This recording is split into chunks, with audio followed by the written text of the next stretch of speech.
இந்த பழத்தை நீ சாப்பிட்டா என்ன ஆயிடுவ? தேவனை போல மாறுவ. உடனே ஏவாள் வந்து இதை சாப்பிடணும், சாப்பிட்டா நம்ம தேவனை போல மாறிடுவோம்னா அது நல்ல நோக்கமா இல்லையா? அவ பிசாசை போல மாறணும்னு நினைச்சாலா? இல்லை, சி அவனை மாதிரி இருக்கு, நான் எங்கள் அப்பா மாதிரி மாறணும் அப்படிதான் நினைச்சான். நோக்கம் நல்ல நோக்கம். அந்த நல்ல நோக்கத்தை பிசாசு தீமையா பயன்படுத்தினான்.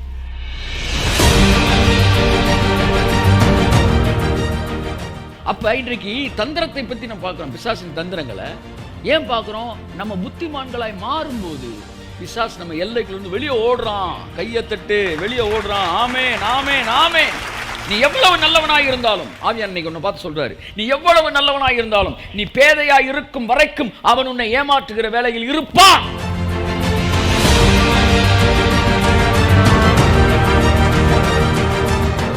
அதனால் நீ பக்திமானாய் இருப்பது நல்லது, அதை விட புத்திமானாய் இருப்பது அதை விட.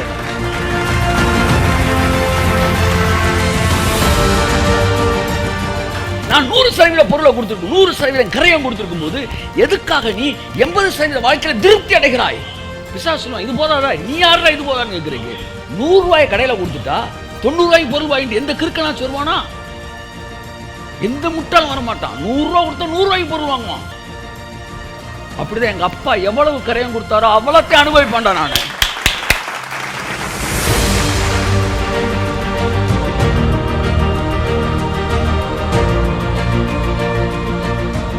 தேவன் எல்லாருக்கும் ஆவியில நிரப்பி அப்படியே திறந்து விட்டு இருந்தாருன்னா மேனேஜ் பண்ண முடியாமல் திணறி போயிருவீங்க.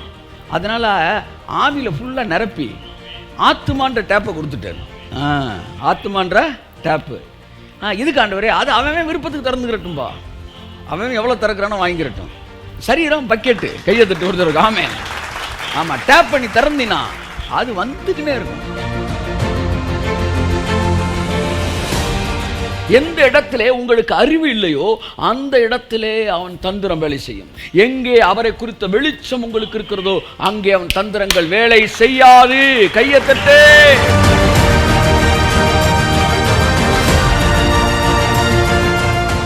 அவனுடைய தந்திரங்களில் ஒன்று தன்னை மறைத்துக் கொண்டு உங்களுக்கு அழிவுகளை கொடுப்பது. ஒன்றை புரிந்து கொள்ளுங்கள், தேவன் அழிவுகளை தருகிறார் அல்ல, இயற்கையும் அழிவுகளை தர முடியாது, எதிரிகளும் அழிவை தர முடியாது. எல்லாவற்றுக்கும் பிசாசு ஒருவனே இருக்கிறான். அவனை தூக்கிட்டீங்கன்னா எல்லாம் சரியா பெரிய இயேசு நாமத்தில்.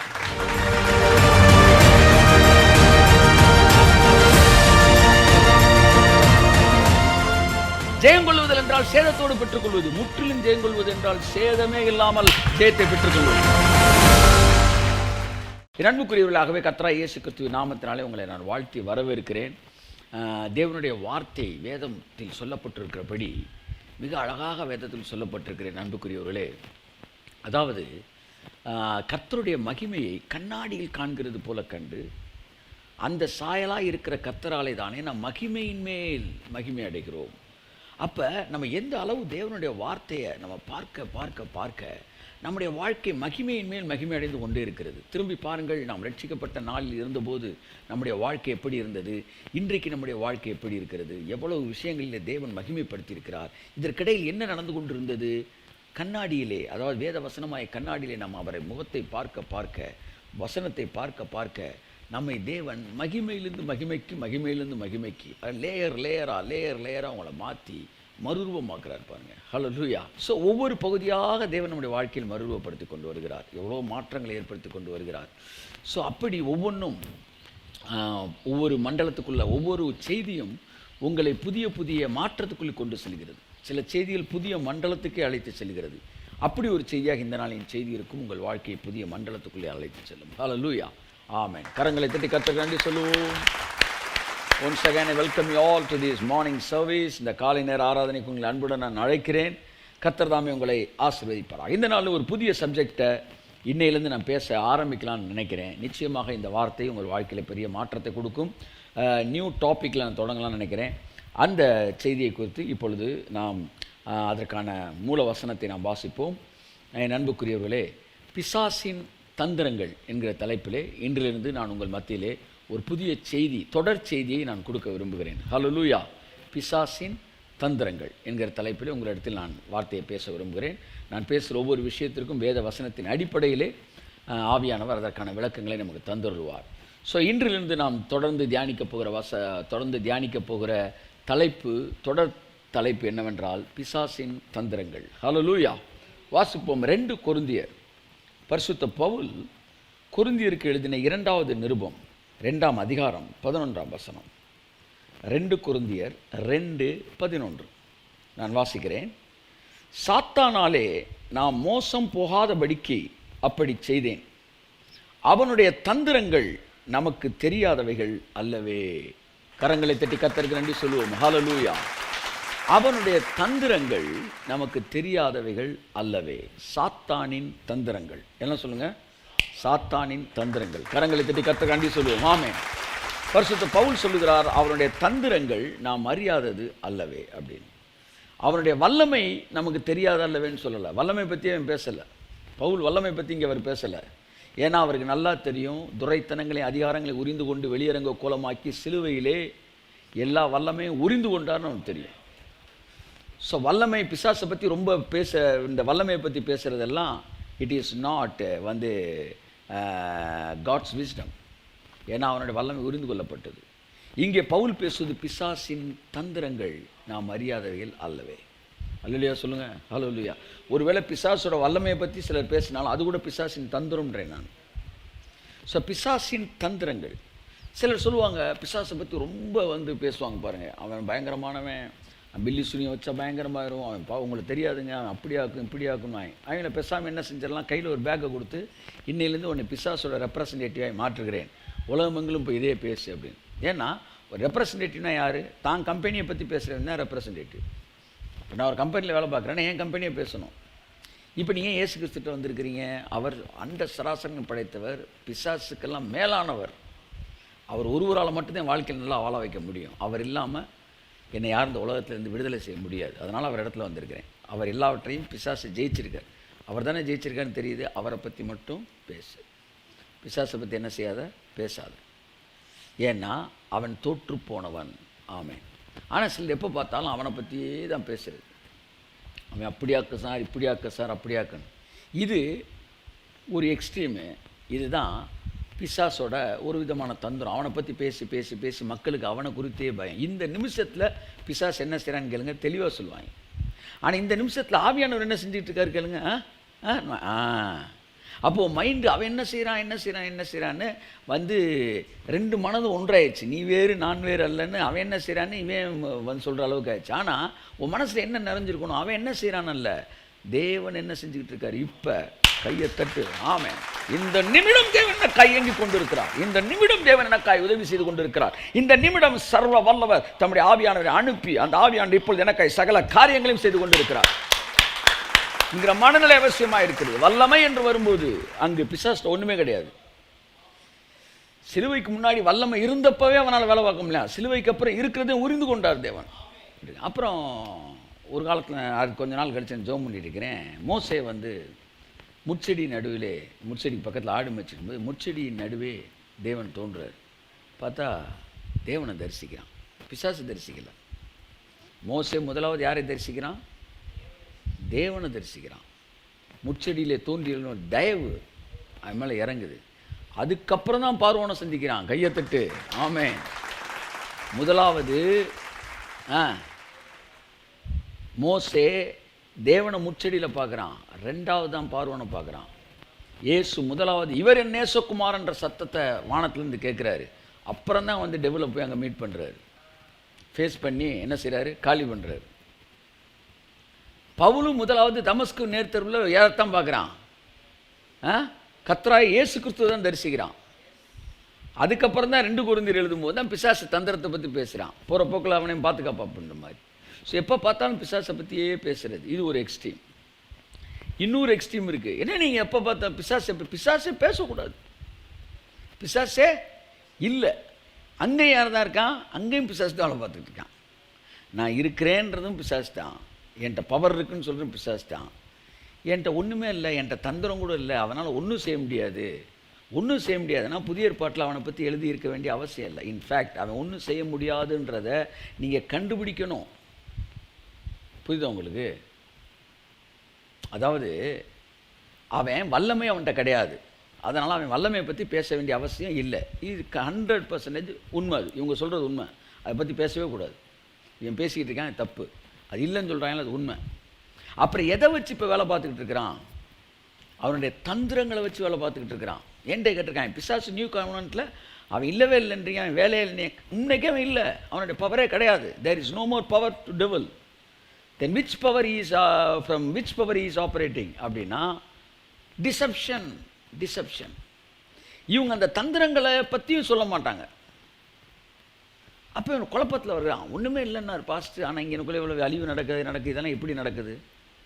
It is from is deception. அப்போ அவனை பற்றி நீங்கள் அவன் வல்லமையை பற்றி படிக்க வேண்டிய அவசியம் இல்லை, அவனுடைய தந்திரங்களை நீங்கள் தெரிஞ்சுக்கணும்.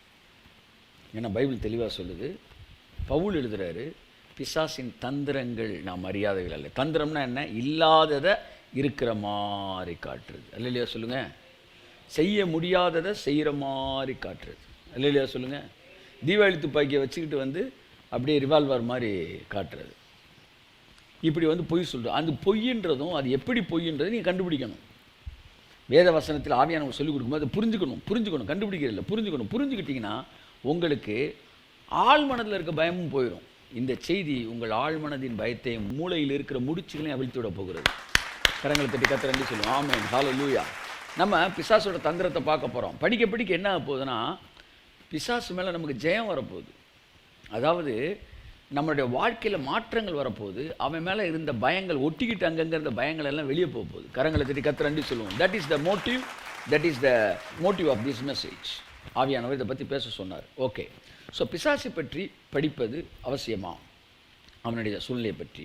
என் அன்புக்குரியவர்களே, ஒரு கிறிஸ்தவனுக்கு 3 விதமான அறிவு ரொம்ப முக்கியமானதாக இருக்கிறது.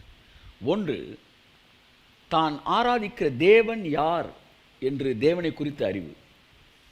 Who is my heavenly father? எங்கள் அப்பா யாருன்னு எனக்கு தெரியணும். அவர் எவ்வளோ பெரிய தேவன்னு தெரியணும். அவர் இப்படி பார்த்தாருன்னா எப்படி பொல்லாங்கு செதறுதுன்னு தெரியணும்.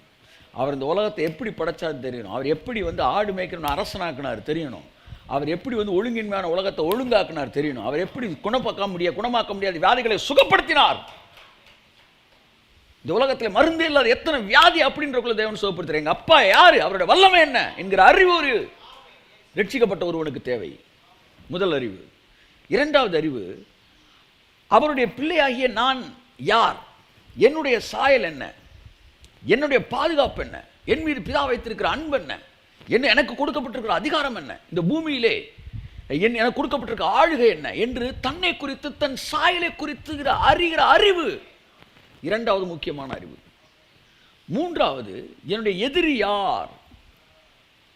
இந்த 2 விஷயங்களை அறிய விடாமல் என்னை தடுக்கிறவன் யார், அவன் எந்த விதத்தில் இருக்கிறான், அவன் உண்மையான நிலைமை என்ன, அவன் தோற்று போயிருக்கிறான் என்றால் அவன் தோற்று போன நிலைமை என்ன, அவன் வல்லமை இல்லாதவன் என்கிறதை அறிந்து கொள்வது எதிரியை குறித்த அறிவுனா, எதிரியை குறித்து பெருசாக பார்க்குற அறிவு கிடையாது. எதிரியை குறித்து அவனுடைய தோற்று போன அந்த நிலையை பார்க்கிற அறிவு. கைத்தட்டுங்க ஒரு காமே. இந்த 3 அறிவு மனிதனுக்கு முக்கியம். இந்த 3 அறிவு ஒரு கிறிஸ்தவனுக்கு முக்கியம். அந்த 3லையும் வளரணும், டெய்லி வளரணும். வளர வளர வளர வளர புதுசாக வரும் பாருங்க. பிசாசு பயந்துகிட்டு இருப்பான். கொஞ்சம் நீங்கள் எக்ஸ்பீரியன்ஸாக நீங்கள் இதுவா அதெல்லாம் ஒன்றும் இல்லை சார், இப்போ பாருங்க கொஞ்சம் நேரத்தில் காணாமல் போயிடும் பாருங்க அப்படின்னு சொல்லணும். ஏன்னா அறிவில் நீங்கள் வளர்ந்துருக்கணும். அப்போ இந்த 3 அறிவு ரொம்ப முக்கியம். முதலாவது பிதாவை குறித்த அறிவு, இரண்டாவது உங்களை குறித்த அறிவு, மூன்றாவது உங்கள் சத்துருவை குறித்த அறிவு. ஒரு அலையிலேயே சொல்லுங்கள். இதுக்கு எது ரெஃபரன்ஸ் இருக்கா சார்? பைபிளே whole reference. முழு பைபிளை படிச்சிங்கன்னா இதுக்கு நீங்கள் ரெஃபரன்ஸ் பார்த்துக்கலாம். அவன் தன் சாயல் இன்னது என்பதை மறந்து போகிறான் அப்படின்னா என்ன அர்த்தம்? தன்னை குறித்த அறிவு மறக்கிறான். ஸோ தன்னை குறித்த அறிவு வேணும் அப்படின்னா அந்த வசனம் சொல்லுது.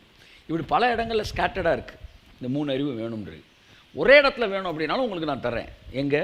1 யோவான் 2ஆம் அதிகாரம் 14, 15 வசனம். 1 யோவான் நான் வாசிக்கிறேன். மனிதனுக்கு தேவையான 3 விதமான அறிவு. 1 யோவான் 2ஆம் அதிகாரம் 13, 14. பிதாக்களே, ஆதி முதலாய் இருக்கிறவரை நீங்கள் அறிந்திருக்கிறதினால் உங்களுக்கு எழுதுகிறேன். கடவுளை பற்றி சொல்லுது. ஆதி முதலாக அவர் தான் இருக்கிறார். அவரை நீங்கள் அறிந்திருக்கிறபடினால். யார் அறியணுமா? அவரை அறிகிற அறிவு. 1 எழுதுகிறேன். வாலிபரே, பொல்லாங்கனை நீங்கள் ஜெயித்ததினால் உங்களுக்கு எழுதுகிறேன். பார்த்தீங்களா? பொல்லாங்கனை குறித்த அறிவு. இப்போ அவரை அறிஞ்சிட்டீங்க, அடுத்து இவனை நீங்கள் ஜெயிச்சிட்டீங்க அப்படின்னா இவன் தோற்று போனவன் என்கிற அறிவு, அவனை குறித்த அறிவு. 3வது, பிள்ளைகளே, நீங்கள் பிதாவை அறிந்திருக்கிறதினால் உங்களுக்கு எழுதுகிறேன். திரும்பவும் பிதாவை குறித்த அறிவு எழுதுகிறார். பிதாவை குறித்த அறிவு, பொல்லாங்கனை குறித்த அறிவு. பொல்லாங்கனை எப்படி தோற்று போனவன், எப்படி ஏமாத்துறான், வஞ்சிக்கிறான், அவன் எப்படி பொய் சொல்லி மக்களை ஏமாற்றக்கூடாது, அதை வந்து மக்களை எப்படி விடுவிக்கணும் என்று அவனை குறித்த அறிவு, பிதாவை குறித்த அறிவு, அவனை குறித்த அறிவு. அது திரும்ப வசனம் சொல்லுவார், பிதாக்களே ஆதி முதலாக இருக்கிறவரை நீங்கள் அறிந்திருக்கிறதுனால் உங்களுக்கு எழுதியிருக்கிறேன். திரும்பவும் சொல்கிறாரு, பிதாவை குறித்த அறிவு உங்களுக்கு முக்கியம். வாலிபரே நீங்கள் பலவான்களாக இருக்கிறதினாலும் தேவ வசனம் உங்களில் நிலைத்திருக்கிறதினாலும் நீங்கள் பொல்லாங்கனை ஜெயித்ததினாலும் உங்களுக்கு எழுதியிருக்கிறேன். கரங்களை தட்டி கர்த்தர் கண்டி சொல்லுவோம், ஆமென். இந்த 14ஆம் வசனத்தை ரொம்ப கிளியராக இருக்கு. ஒன்று, ஆதி முதலாக இருக்கிறவரை நீங்கள் அறிந்திருக்கிறீர்கள். நம்பர் 1 பிதாவை பற்றி அறிவு. அடுத்து, நீங்கள் பலவான்களாக இருக்கிறீர்கள், தேவ வசனம் உங்களில் தரித்திருக்கிறது, இது நம்மை குறித்த அறிவு. 3வது, பொல்லாங்கனை நீங்கள் ஜெயித்தீர்கள். கரங்களை தட்டி கர்த்தர் கண்டி சொல்லுவோம். ஸோ இந்த ஒரு வசனத்தில் 3 விதமான அறிவை பற்றி பைபிள் சொல்லுது. ஆகவே உங்கள் சபைகளிலும் நீங்கள் கேட்கிற செய்திகளிலும் இந்த 3 விதமான அறிவை உங்களுக்கு கொடுக்கணும். இந்த பிசாசை குறித்த அறிவுன்னொன்னே அசுரதோத் அந்தரதோத் அது இல்லை, அது வந்து அவருடைய வல்லமையை பற்றி பேசுகிறது. வல்லமை கிடையாது, வல்லமை உரிந்து கொள்ளப்பட்டது, அவன் கொடுக்கு பிடுங்கப்பட்டது. இப்போ என்ன? தந்திரம். இப்போ உங்கள் முன்னாடி ஒருத்தன் வந்து டக்குன்னு ஒரு பாம்பை இப்படி காட்டுறான், காட்டி அது படம் எடுக்குது. டக்குன்னு படம் எடுத்து எப்போ பிரிண்ட் போட்டு கொடுக்கும் அப்படின்னு கேட்காதீங்க. அப்படி படம் எடுத்து கொத்த போகுது அப்படின்னு பயந்துக்கிட்டு இருக்கிற நேரத்தில் சொல்லு, கொத்த விட்டுருவேன்றான் பாம்பாட்டி. ஐயா என்ன செய்யணும்? அப்படியே அவன் பர்ஸை எடுத்து கொடு, பர்ஸில் இருக்க 10,000 ரூபா கொடுன்றான். ஐயா என்னன்னா திரும்ப பாம்பை சின்றான். டக்கு பர்ஸத்தி கையில் கொடுத்துறீங்க, 10,000 ரூபா அப்படியே எண்ணிட்டு அப்படியே போயிடுறான். இதில் வருந்தத்தக்க விஷயம் என்னென்னா, அந்த பாம்புக்கு பல்லு இல்லை என்பது தான். பல்லு இல்லாத பாம்பை காமிச்சு அவன் என்ன செஞ்சிட்டான்? 10,000 ரூபா வாங்கிட்டு போயிட்டான். பல்லு இருக்கிற பாம்புகிட்ட நீங்கள் கொடுத்துருந்தா கூட அவனை விட்டுருப்பேன். பல்லே இல்லாத பாம்பு, அவன் அது கூட பால் ஊற்றுறானான்னு தெரில, கூட்டு போயிடுறான். அப்போ இப்படி நல்லா கவனிங்க, இங்கே வந்து 10,000 ரூபா எதனால் பிடுங்கப்பட்டது சொல்லுங்கள்? பவர்னால இல்லை, டிசெப்ஷன், டிசீவிங், சீட்டிங். ஆகவே இந்த அறிவைத்தான் நீங்கள் அறிஞ்சுக்கணுன்றது. அதைத்தான் இப்போ நான் திரும்ப சொல்கிறேன் என் அன்புக்குரியவர்களே. இப்போ திரும்ப பவுல் எழுதின 2 கொரிந்தியர் 2:11 நான் வாசிக்கிறேன். ஆமென். இந்த செய்தியை நம்ம தொடர்ந்து தியானிக்க போகிறோம். இது ஏதோ நம்மளுடைய மூளையிலேருந்து ஊற்றிய செய்தி அல்ல, ஆவியானவர் கொடுக்குற செய்தி. தொடர்ந்து சில வாரங்களை தியானிக்க போகிறோம். படிக்க நம்ம எண்ணங்களில் ஏகப்பட்ட முடிச்சுகள் அவ்வளோ போகுது, லைஃப்பில் மிகப்பெரிய வெளிச்சம் வரப்போகுது. இதிலே எவ்வளோ நாள் நம்ம இருந்தோம் அப்படின்ற மாதிரி அதுலேருந்தெல்லாம் வந்து விடுதலை பெற்று ஒரு மேலான வாழ்க்கைக்குள்ளே நம்ம கடந்து செல்ல போகிறோம். இதுவரை அனுபவிக்காத ஆசீர்வாதங்களை அனுபவிக்க போகிறோம். கரங்களை பற்றி கர்த்தர் நன்றி சொல்லுவோம். 2 கொரிந்தியர் 2:11 அவனுடைய தந்திரங்கள் நமக்கு தெரியாதவைகள் அல்லவே, பிசாசின் தந்திரங்கள் நமக்கு தெரியாதவைகள் அல்லவே. அந்த வசனம் இருக்குது. ஏன் அவனுடைய தந்திரங்களை நாம் அறிய வேண்டும்? அது என்னோட கொஸ்டின். ஏன் அவனுடைய தந்திரங்களை நாம் அறிய வேண்டும்? 2 கொரிந்தியர் 2:11 சொல்லுது, சாத்தானாலே நாம் மோசம் போகாதபடிக்கு அப்படி செய்தேன், அவனுடைய தந்திரங்கள் நமக்கு அறியாதவைகள் அல்லவே.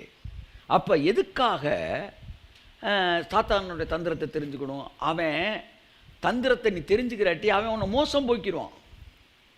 அவன் உன்னை மோசம் போக்காமல் இருக்கணும்னா, மோசம் போக்குறதுன்னா என்ன சொல்லுங்கள்? மோசம் போக்குறேன் என்ன? அந்த மோசம் போக்குதல் வாக்கியத்தில் சார் அவரை நம்பி நான் மோசம் போயிட்டேன் சார். இந்த மோசம் போனேன்னு சொல்கிறவங்களாம் முன்னாடி ஒரு வார்த்தை சொல்லுவேன். என்ன வார்த்தை? நம்பி மோசம் போயிட்டேன். அப்போ மோசம் போகிறதுனா என்ன? ஒரு ஆளை நம்ம நம்பும்போது அந்த ஆள் நம்மளை ஏமாத்துற பேர் தான் மோசம் போக்குறது. அப்போ பவுல் சொல்கிறாரு, அவன் சொல்கிற பொய்யை நம்பாத, நம்புனா மோசம் போயிடுவேன். கையை தட்டு வருது ஆமென். அப்போ அவன் பொய்யை நம்பி நீ மோசம் போகாதபடிக்கு அவனுடைய தந்திரங்களை நீ தெரிந்து வைத்துக் கொள்ள வேண்டும். ராகமாலா சாந்துனேமன ஹாந்துனமன மதியாங்கரபல மதியாங்கரபல ஆமென் சொல்லுவோம். ஆமென். அப்போ தந்திரத்தை பற்றி அவன் ஒரு பெரிய படத்தை காட்டுவான். அவன் அப்படியே வந்து பெரிய ஆள் மாதிரி காட்டுவான். நீ என்னை பற்றி இப்போ பண்ணுறியா, நான் உன்னை காலி பண்ண, இப்படிலாம் பேசுவான்.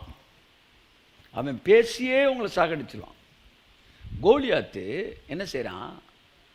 வந்து நிற்கிறான் எங்கள் இஸ்ரவேல் ஜனங்களுக்கு. வந்துட்டு சொல்கிறான், நான் யார் தெரியுமா? கோலியாத்துக்கு முன்னாடி ஒருத்தவன் சொல்கிறான், அவன் யார் தெரியுமா? இவர் பெரிய ஆள், இவருக்கு வந்து 12 அடி உயரத்தில் இருக்கார், பனைமரத்தில் பாதியில் இருக்கார், இவர் வந்து இவர் பட்டயத்தோட வெயிட் இவ்வளவு, இவர் ஹைட் இவ்வளவு, எல்லாம் பேசுகிறான். எதுக்கு வந்த?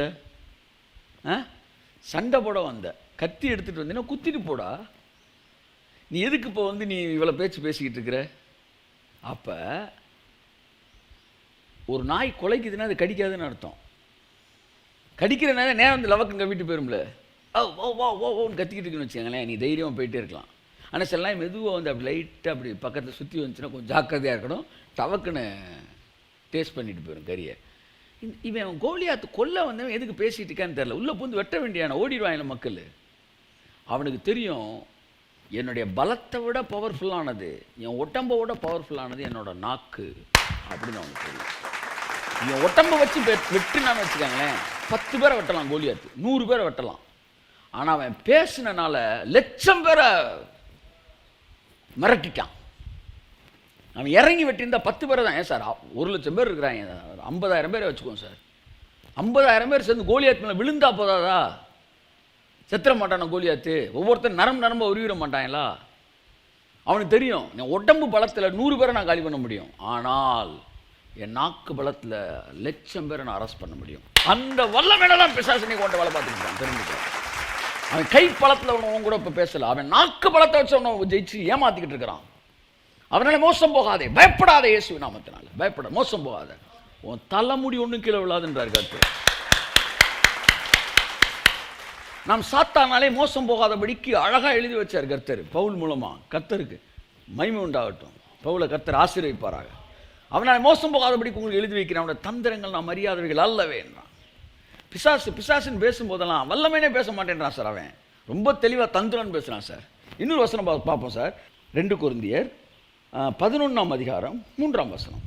ஆகிலும் சர்ப்பமானது தன்னுடைய தந்திரத்தினாலே ஏவாளை வஞ்சித்தது போல உங்கள் மனதும் கிறிஸ்துவை பற்றிய உண்மை நின்று விலகும்படி கெடுக்கப்படுமோ என்று பயந்திருக்கிறேன். அல்லேலூயா. அப்போ என்ன சொல்கிறான் பாருங்க, சர்ப்பமானது ஏவாளை எப்படி வஞ்சித்தாலாம்?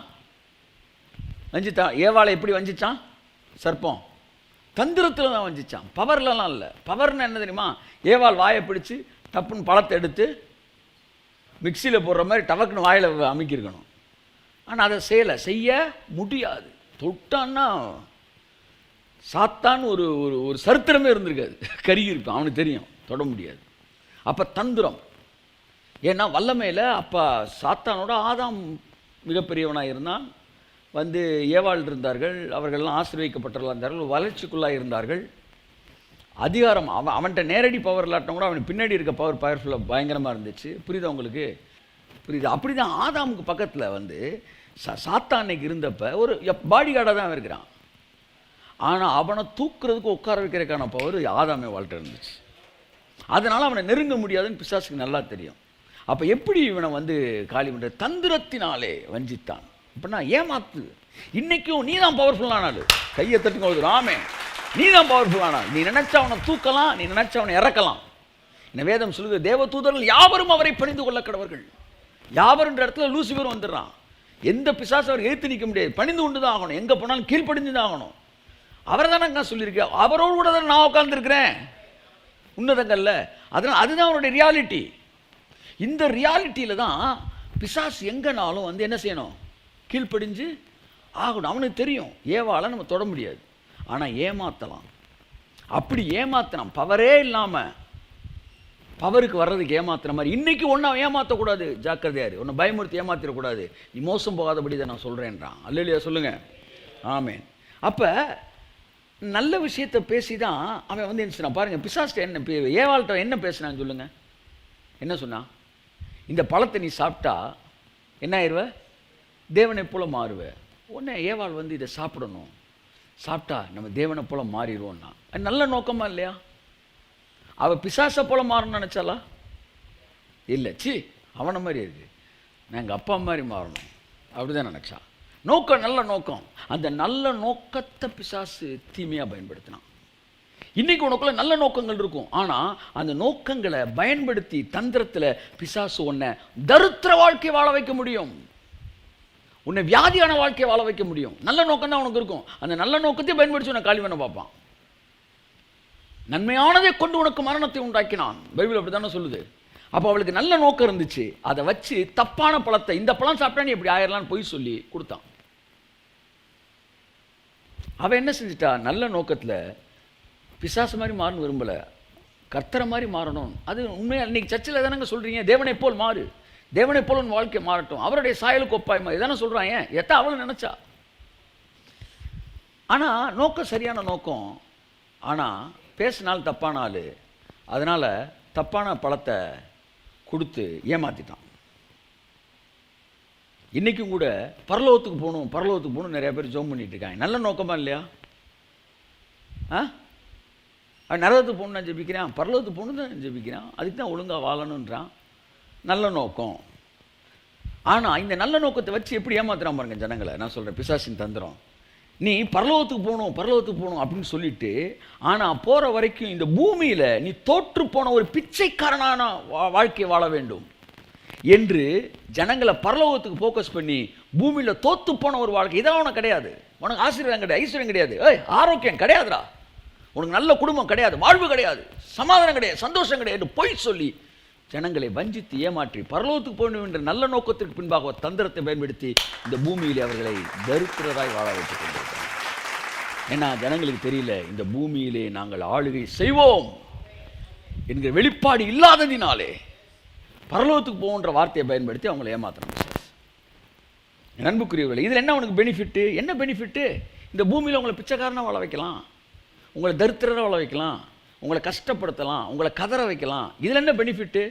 உங்களை பார்க்குறவன் நீங்கள் கும்பிட்ற சாமி இருக்காரா இல்லையான்னு டவுட் வரும்ல.